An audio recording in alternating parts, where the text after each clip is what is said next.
It was just a normal morning during the holiday, with the sun shining bright, hinting at a fun day ahead. I was trying to get my son Aaron ready for his baseball game when everything changed suddenly. As I opened the door, I was stunned to see my husband Mark standing there. The same husband who had disappeared without a trace 3 years ago. "This is our home," he stated firmly, but with a hint of uncertainty in his voice. Before I could fully comprehend his return, another person appeared behind him. Clara, my sister-in-law. Seeing her made my stomach twist with unease. "We're here to take custody of Aaron," Clara declared, her words dripping with false kindness. I had often wondered about this exact situation, remembering how Mark and Clara had vanished around the same time. It seemed too coincidental to be true. But with the chaos of daily life and limited resources, I hadn't been able to investigate further. Lost in these thoughts, I barely noticed Aaron's voice behind me. "Mom, who are you talking to?" My heart sank. There he stood, my brave son, unaware of the storm brewing. Clara turned her predatory smile toward him. "It's nice to meet you, Aaron. I've been wanting to meet you for a long time." Her words churned my stomach. It was the same voice that had charmed everyone, hiding the manipulative and cruel nature I knew too well, the voice I had hoped to never hear again. Confused, Aaron looked at me and then back at them. "Dad, why are you here? And who is she?" He edged closer to me, sensing the tension instinctively. Mark and Clara stood there, looking stunned and caught off guard, clearly not prepared for this confrontation. Before they could gather themselves, Aaron spoke up, his voice filled with anger. "We're leaving, so move." It was then that Mark and Clara noticed something behind me, and their faces turned pale. I couldn't help but let out a bitter laugh. Standing there was my daughter Elise, cradled in Aaron's arms. Mark's eyes widened in shock, darting between Elise and me. "Mark, Clara," I began, my voice steady despite the turmoil inside. "3 years ago, you disappeared without a word. I was left to pick up the pieces, raise Aaron, and face an unexpected pregnancy." I paused, letting the weight of my words sink in. Clara's eyes narrowed, but I pressed on. "I'm not the same person you abandoned. I fought hard to build a life for my children and me, and I won't let you come back to ruin that." Their faces showed shock, disbelief, and perhaps a hint of guilt. But it was too late for guilt. The wounds they caused were too deep. "Please leave," I said firmly. "You have no right to be here." Mark started to speak, likely with some excuse or plea, but I didn't want to hear it. I closed the door on them, on the past they represented.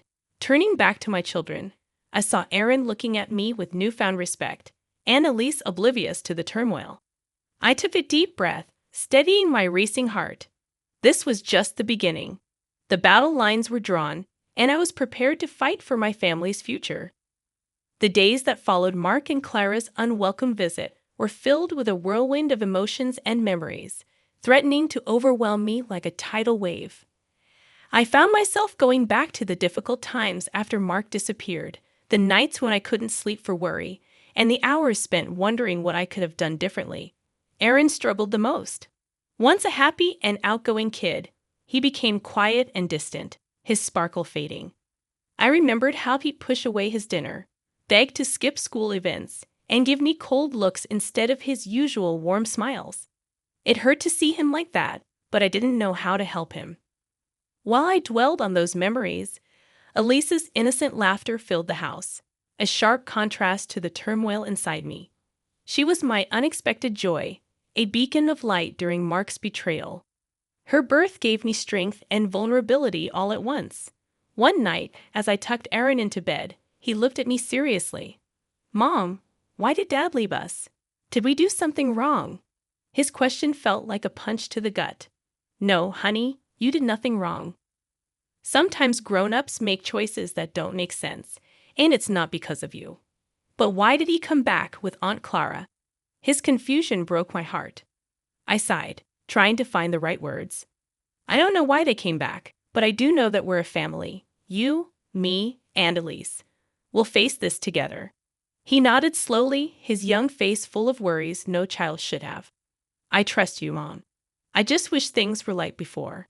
I kissed his forehead, whispering, "I know, my love, I wish that too." The next day, a call from my lawyer, Mr. Thompson, snapped me out of my thoughts. "Lauren, we need to talk about your legal options. Mark and Clara's accusation is unfounded, but we need to prepare a case." I listened intently, my thoughts racing.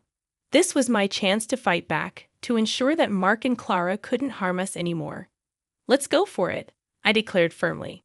"I need to safeguard my children, and I won't allow them to be manipulated by whatever game Mark and Clara are playing." Mr. Thompson's voice was reassuring. "You're making the right choice. I'll start getting the paperwork ready. We'll show them that they can't just push you around." As I ended the call, a sense of determination settled over me.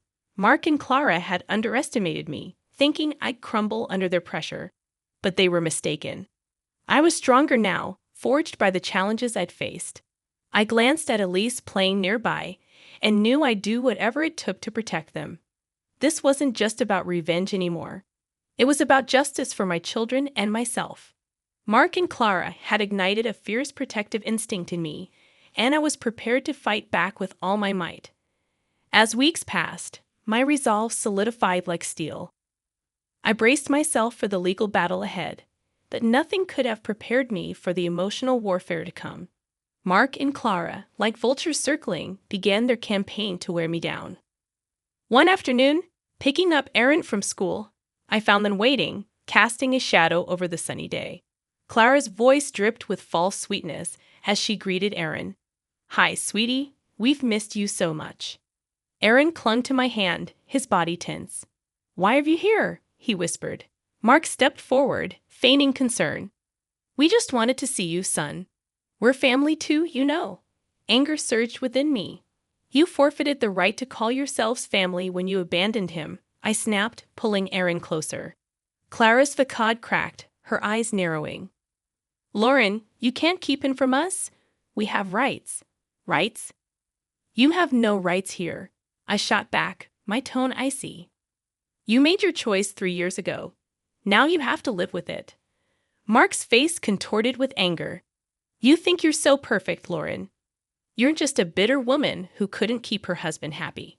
Aaron's grip on my hand tightened, his body trembling. "Let's go, Aaron," I said, leading him away, but Clara wasn't finished. "You'll regret this, Lauren. We'll get what we want, as we always do." Their threats lingered as we walked away, but I refused to show them any fear. I had to stay strong for Aaron and Elise. That night, their words echoed in my mind as I lay in bed. The thought of losing Aaron to them was unbearable. I couldn't let it happen. I had to be sharper, tougher. The next day, I met with Mr. Thompson, my resolve like armor. "I want full custody of Aaron, and I want Mark and Clara to have no visitation rights," I stated firmly. Mr. Thompson nodded. "It'll be a tough fight, but I'm confident we can win. You're a great mother, Lauren. The court will recognize that." As the legal preparations progressed, I found an unexpected ally at home, Aaron. One evening, he approached me, his young face serious. "Mom, I want to tell the judge I want to stay with you. Dad and Aunt Clara, they're not really my family."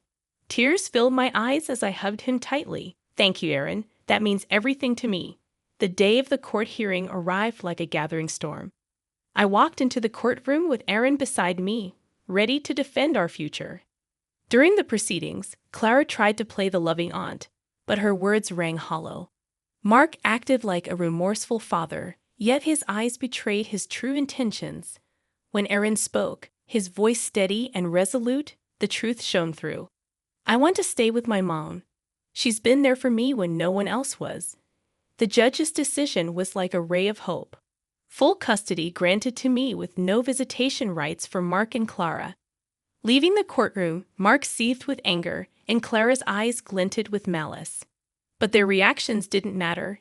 Aaron and I had prevailed together. While the victory in court brought a brief sense of peace, it was short-lived. Mark and Clara, wounded and desperate, became more dangerous. They launched a smear campaign, spreading lies and rumors about me in our community. I never expected the psychological battle that ensued.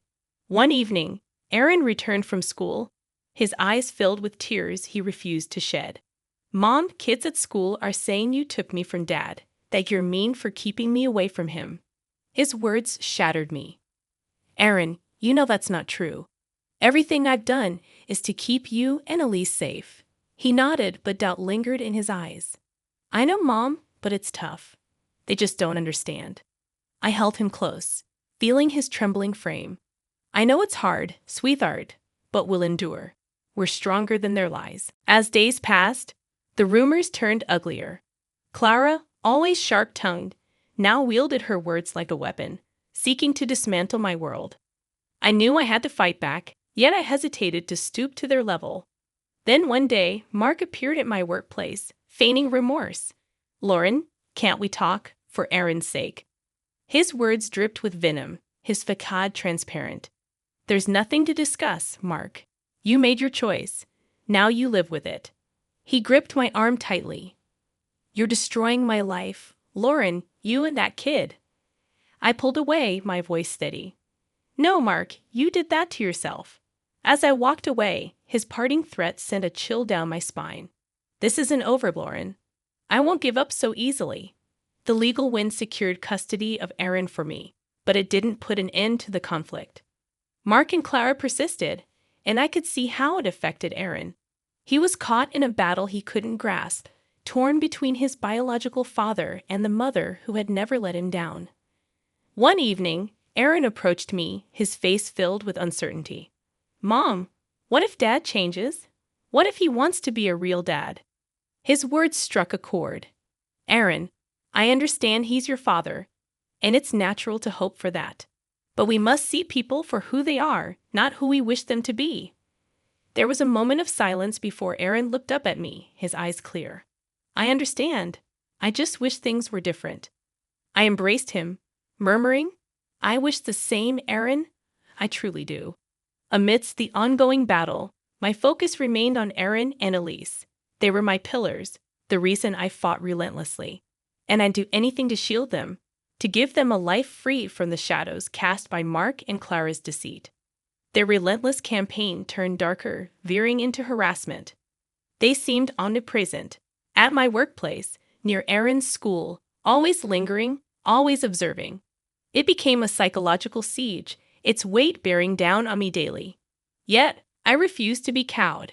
It was time to retaliate, to show them they couldn't disrupt our lives without repercussions. I arranged a meeting with Mr. Thompson, my determination unwavering. Mr. Thompson, it's time for more decisive legal action. I want to pursue a restraining order against Mark and Clara, and I want to sue them for harassment and defamation, I asserted. Mr. Thompson agreed wholeheartedly. I believe that's a prudent step, Lauren. Their behavior is intolerable, and they must face the legal consequences. The legal battles were arduous, but I remained steadfast. In court, Mark portrayed himself as the victim, a man unfairly treated by his vengeful ex-wife. Clara, ever the performer, shed tears over being deprived of a role in her nephew's life. However, their theatrics couldn't obscure the truth. The judge saw through their charade and granted the restraining order. Furthermore, they were instructed to compensate for the harm caused by their defamatory actions. Leaving the courtroom, Mark seethed with anger, while Clara's eyes smoldered with unspoken threats. Yet, this time, I refused to be intimidated. The law was on my side. Their defeat in court failed to extinguish their vendetta. If anything, it seemed to stoke their malice further. One day, I received a chilling call from Mark. You think you've won, Lauren? You think you can ruin my life and walk away? I'll ensure you regret this, he spat over the phone. I gritted my teeth, suppressing the fear his words ignited. You brought this upon yourself, Mark. I'm merely safeguarding my family. You haven't seen the end of me, Lauren. This isn't finished, he snarled before disconnecting. His threat lingered in the air like poison, but I refused to let it weaken me. Aaron and Elise were my top priority. They were my world, and I'd do whatever it took to shield them from Mark and Clara's cruelty. However, as days turned into weeks, the constant strain started to wear me down. The perpetual watchfulness, the dread of what Mark might do next, the weight of single motherhood, it consumed me entirely. One evening, As I tucked Elise into bed, Aaron approached me, his expression serious. "Mom, are we going to be okay?" Dad sounded really angry on the phone. I enveloped him in a hug, my heart breaking for the burden he carried. "We'll be okay, Aaron. I won't let anything happen to us, I promise." Yet even as I uttered those words, I knew the battle was far from over.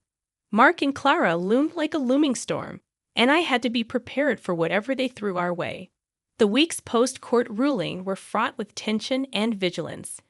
Mark and Clara, constrained by the restraining order, retreated into the shadows, their silence more unsettling than their threats. I sensed this lull was just the calm before another storm. Then it struck. Clara, in a desperate move, staged a public spectacle.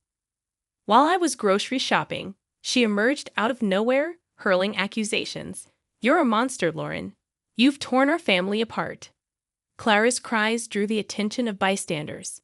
I stood firm, my voice unwavering. "Clara, you need to leave. You're violating the restraining order." Enraged, she spat back. "I don't care. The world needs to see your true colors." But her theatrics backfired. The store manager, recognizing the disruption, called the police. As they escorted a hysterical Clara away, her facade of the wronged aunt crumbled. This public meltdown proved to be the tipping point. The police charged Clara with violating the restraining order and causing a public disturbance. Mark, too, faced repercussions. His involvement in the harassment and defamation, now laid bare, led to his arrest. As I witnessed their apprehension, a twinge of pity stirred within me. They had plummeted into their own abyss, a pit of lies and animosity they had dug themselves. Yet this feeling was swiftly eclipsed by a sense of justice. They were finally being held accountable for their actions. In the aftermath, the community's perception shifted. The truth about Mark and Clara's deceit and manipulation came to light. Those who had once whispered behind my back now extended their apologies and support. Aaron, witnessing his father and aunt's downfall, grappled with conflicting emotions. "Mom, is it wrong to feel relieved about Dad and Aunt Clara getting arrested?" I squeezed his hand, empathizing with his inner turmoil.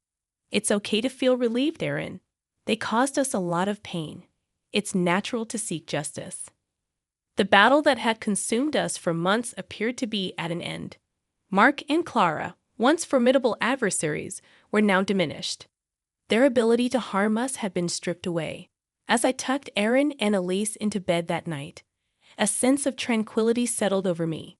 We had weathered the storm and emerged triumphant. Our future lay before us, bright and full of promise. Though life had thrust us into turbulent waters, we had learned to navigate the tempest. Now it was time to relish the calm, to embrace the fresh beginning that awaited us.